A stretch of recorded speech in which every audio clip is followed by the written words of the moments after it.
Order, honorable members. Honorable members, I have a second communication to make.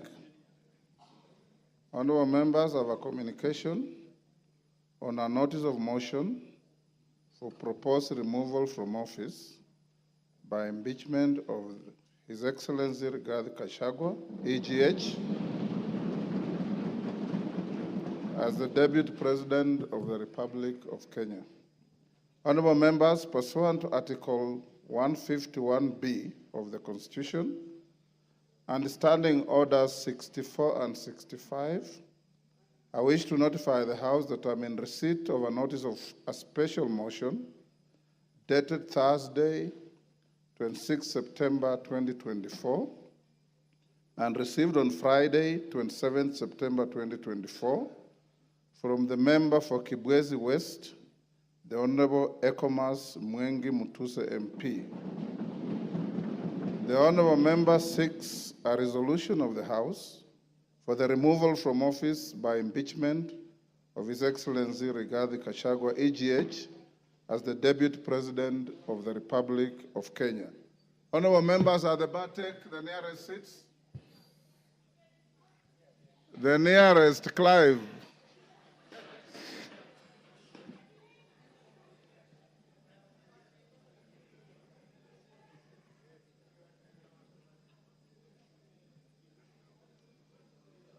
Yusuf, the nearest seat.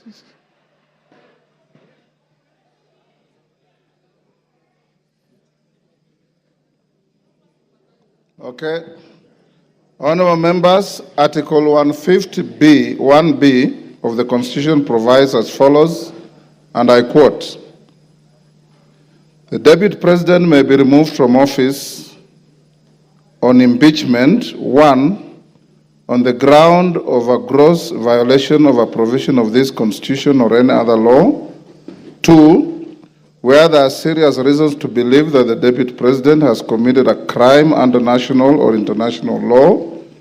Or 3, for gross misconduct."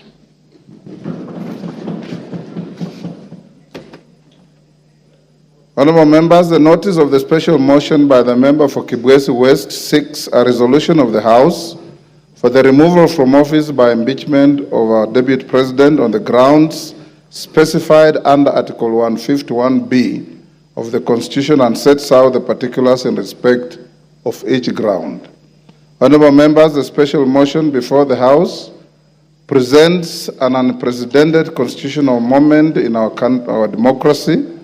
Without doubt, it summons this House to test for the first time under the 2010 Constitution the provisions of our Constitution relating to the removal from office by impeachment of the Deputy President.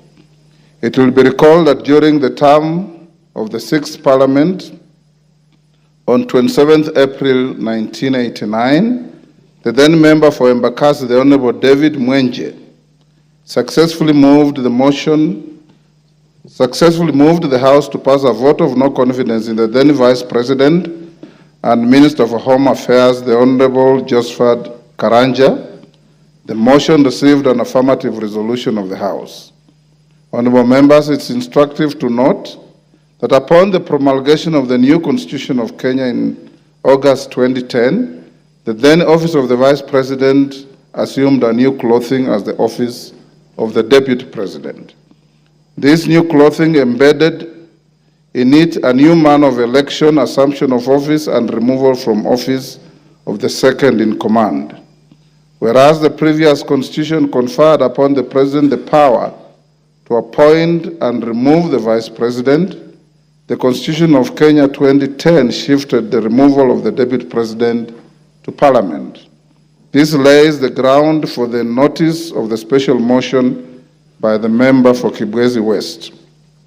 Honorable members, Standing Order 64.2 relating to removal by impeachment requires the Speaker to dispose of a special motion within 3 days of receipt of notice by a member.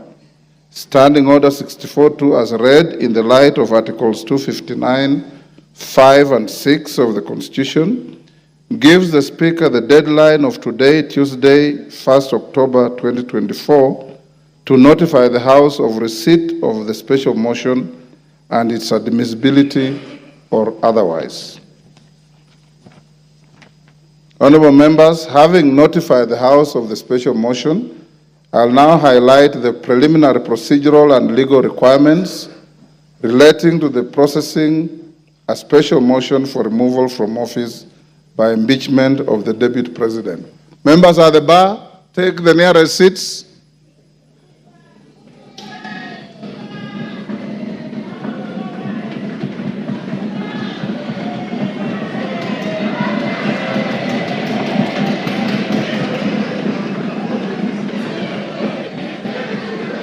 Take the nearest seats. Honorable, take your nearest seats. Order. Order. Order. Wamumbi, take the nearest seat.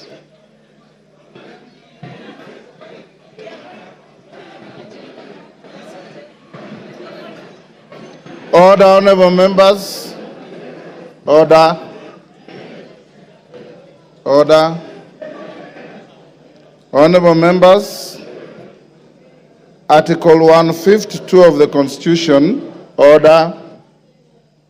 Article 152 of the Constitution provides that the provisions of Article 145 of the Constitution shall apply with the necessary modifications the removal from office by impeachment of the Deputy President. In particular, Article 145(1) of the Constitution provides that a member of the National Assembly, supported by at least 1/3 of all the members, may move a motion for impeachment of the President on the grounds of gross violation of a provision of the Constitution or any law where there are serious reasons for believing that the President has committed a crime under national or international law or for gross misconduct.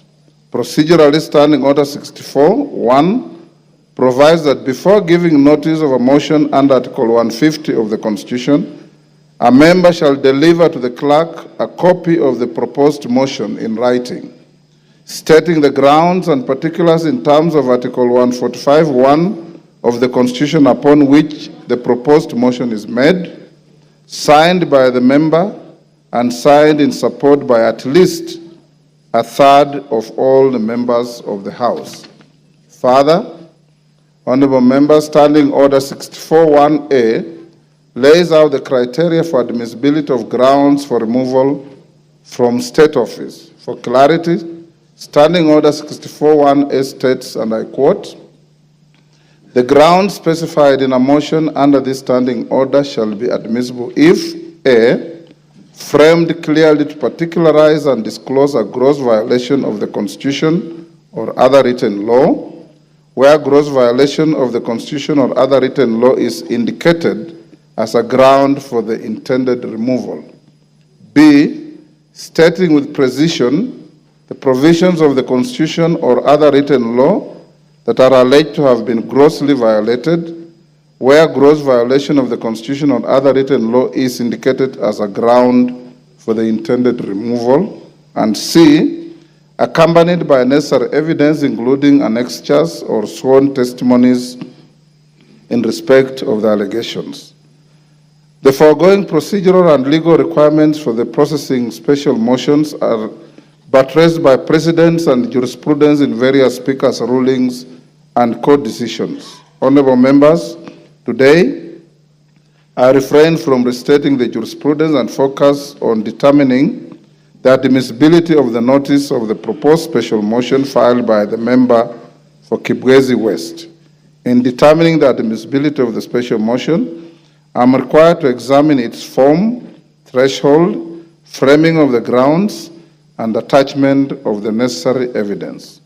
Standing Order 64(1) provides for the criteria for determining whether the proposed motion meets the requirements of the Constitution and the standing orders as to form and the threshold. On form, it should A, be in writing, B, state the grounds and particulars in terms of Articles 151B of the Constitution upon which the proposed motion is made, and C, be signed by the member, and D, be signed in support by at least 1/3 of all the members of the Assembly. Having examined the notice of the special motion by the member for Kibwezi West, I find that the special motion meets the requirements relating to form and threshold set out in the Articles 145(1) and 151(b) of the Constitution and Standing Order 64(1). I have also satisfied myself that the number of members who have appended their signatures in support of the special motion exceed the minimum threshold of 117 members in this House. Honorable members, with regard to admissibility of the grounds set out in the special motion, I am guided by Standing Order 64(1)A, which provides that the grounds specified in a special motion shall be admissible if A, framed clearly to particularize and disclose a gross violation of the Constitution or other written law, where gross violation of the Constitution or other written law is indicated as a ground for the intended removal.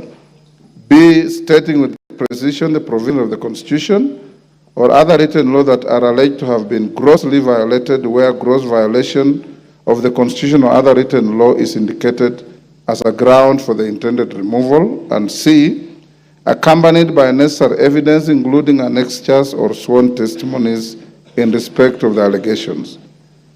Honorable members, having examined the proposed special motion, I note that in keeping with the requirements of Article 151(b) of the Constitution and Standing Order 64(1)A, the member has stated 11 grounds for removal from office by impeachment of His Excellency the Deputy President.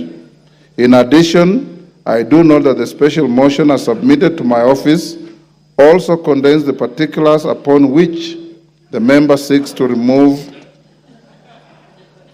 the House to consider the special motion. Honorable members, with respect to evidence, the member has attached documents including annexures and a sworn affidavit to substantiate the grounds stated in the special motion.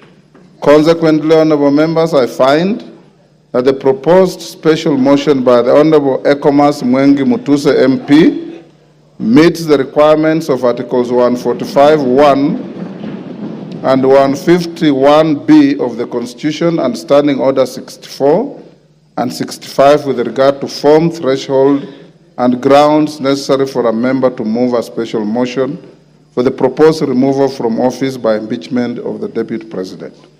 Honorable members, having determined that the special motion is admissible, let me now focus on the next steps of giving notice of the special motion to the House.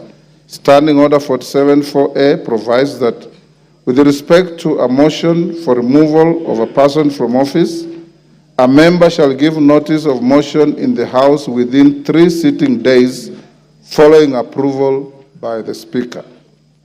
In the circumstances, therefore, the member for Kibwezi West ought to give notice of his special motion either today or tomorrow. Given the nature of the timelines applicable to this special motion, I will, at order number 6, that is notices of motion, accord an opportunity to the member for Kibwezi West to give the notice of the special motion. Thereafter, I'll give further guidance to the House on the next steps to take. The House is accordingly guided. I thank you.